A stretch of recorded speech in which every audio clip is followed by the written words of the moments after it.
Tu t'es déjà retrouvé devant un produit au supermarché, à essayer de lire l'étiquette, puis à abandonner au bout de 10 secondes? Entre les tableaux nutritionnels, les pourcentages, les ingrédients ou non compliqués, tout est fait pour que ça paraisse clair en surface. Mais en réalité, c'est souvent tout l'inverse. Et pendant ce temps, tu fais des choix. Tous les jours. Sans vraiment savoir ce que tu mets dans ton corps. Le problème, ce n'est pas que tu ne fais pas attention. Le problème, c'est qu'on ne t'a jamais vraiment appris à lire correctement une étiquette nutritionnelle. On t'a appris à regarder les calories. Parfois le sucre. Parfois les matières grasses. Mais ça, c'est juste la surface. Parce que la vérité, elle se cache ailleurs. Dans les détails. Dans les ingrédients. Dans l'ordre. Dans les pièges. Dans cette vidéo, tu vas apprendre à lire les étiquettes nutritionnelles sans te perdre, sans te faire manipuler, et surtout sans avoir besoin d'être expert. Parce qu'à partir du moment où tu comprends vraiment ce que tu lis, tu reprends le contrôle. Et crois-moi, après ça, tu ne feras plus jamais tes courses de la même façon. Imagine maintenant que tu es dans un supermarché. Tu prends un produit au hasard. Devant, tout est fait pour te séduire. Riche en protéines, faible en matières grasses, sans sucres ajoutés, naturel, tout semble parfait. Mais retourne le paquet. Et là, tu entres dans un autre monde. Une liste d'ingrédients parfois longue comme le bras. Des mots que tu ne comprends pas. Des chiffres, des pourcentages, des repères journaliers, et très vite, ton cerveau décroche. C'est normal. Parce que ces étiquettes sont faites pour être comprises, mais pas trop facilement. Alors on va simplifier tout ça ensemble. Déjà, première règle essentielle, la liste des ingrédients est toujours plus importante que le tableau nutritionnel. Pourquoi? Parce qu'elle te dit concrètement ce que contient le produit. Et surtout, dans quel ordre. Les ingrédients sont classés du plus présent au moins présent.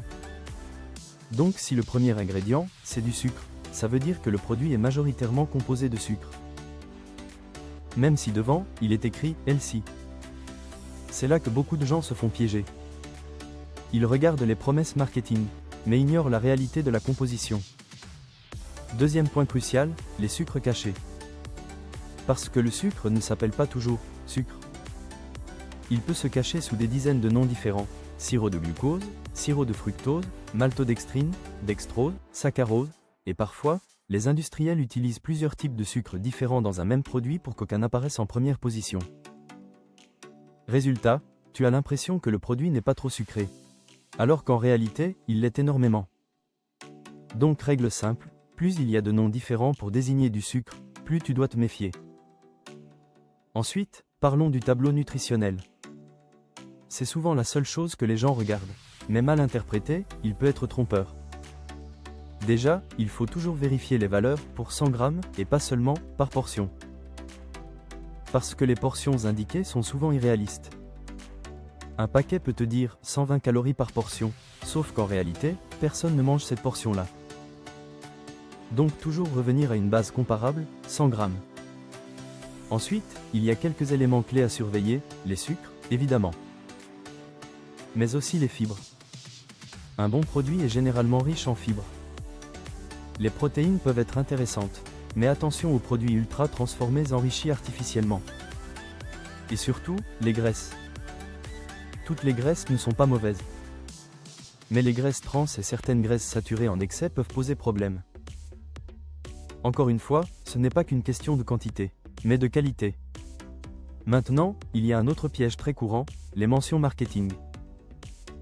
Sans sucre ajouté ne veut pas dire sans sucre. Light ne veut pas dire bon pour la santé. Bio ne veut pas dire équilibré. Ces mentions jouent sur la perception, mais ne remplacent jamais une vraie lecture de l'étiquette. C'est comme un emballage cadeau. Ce n'est pas parce que c'est joli à l'extérieur que le contenu est forcément bon. Un autre réflexe très puissant, plus la liste d'ingrédients est courte, mieux c'est. Si tu vois une liste avec 3 à 5 ingrédients que tu reconnais, c'est généralement bon signe. Si tu vois une liste de 20 ingrédients avec des noms imprononçables, pose-toi des questions. Parce que ton corps, lui, reconnaît ce qui est simple. Pas ce qui est ultra transformé. Et ça, c'est une règle qui peut te guider sans même avoir besoin de tout analyser. Ensuite, il y a la question des additifs. Conservateurs, colorants, exhausteurs de goût. Tous ne sont pas forcément dangereux, mais plus il y en a, plus le produit est transformé. Et plus un produit est transformé, plus il s'éloigne de sa forme naturelle. Donc encore une fois, simplicité égale avantage. Maintenant, parlons d'un point souvent ignoré, le contexte global.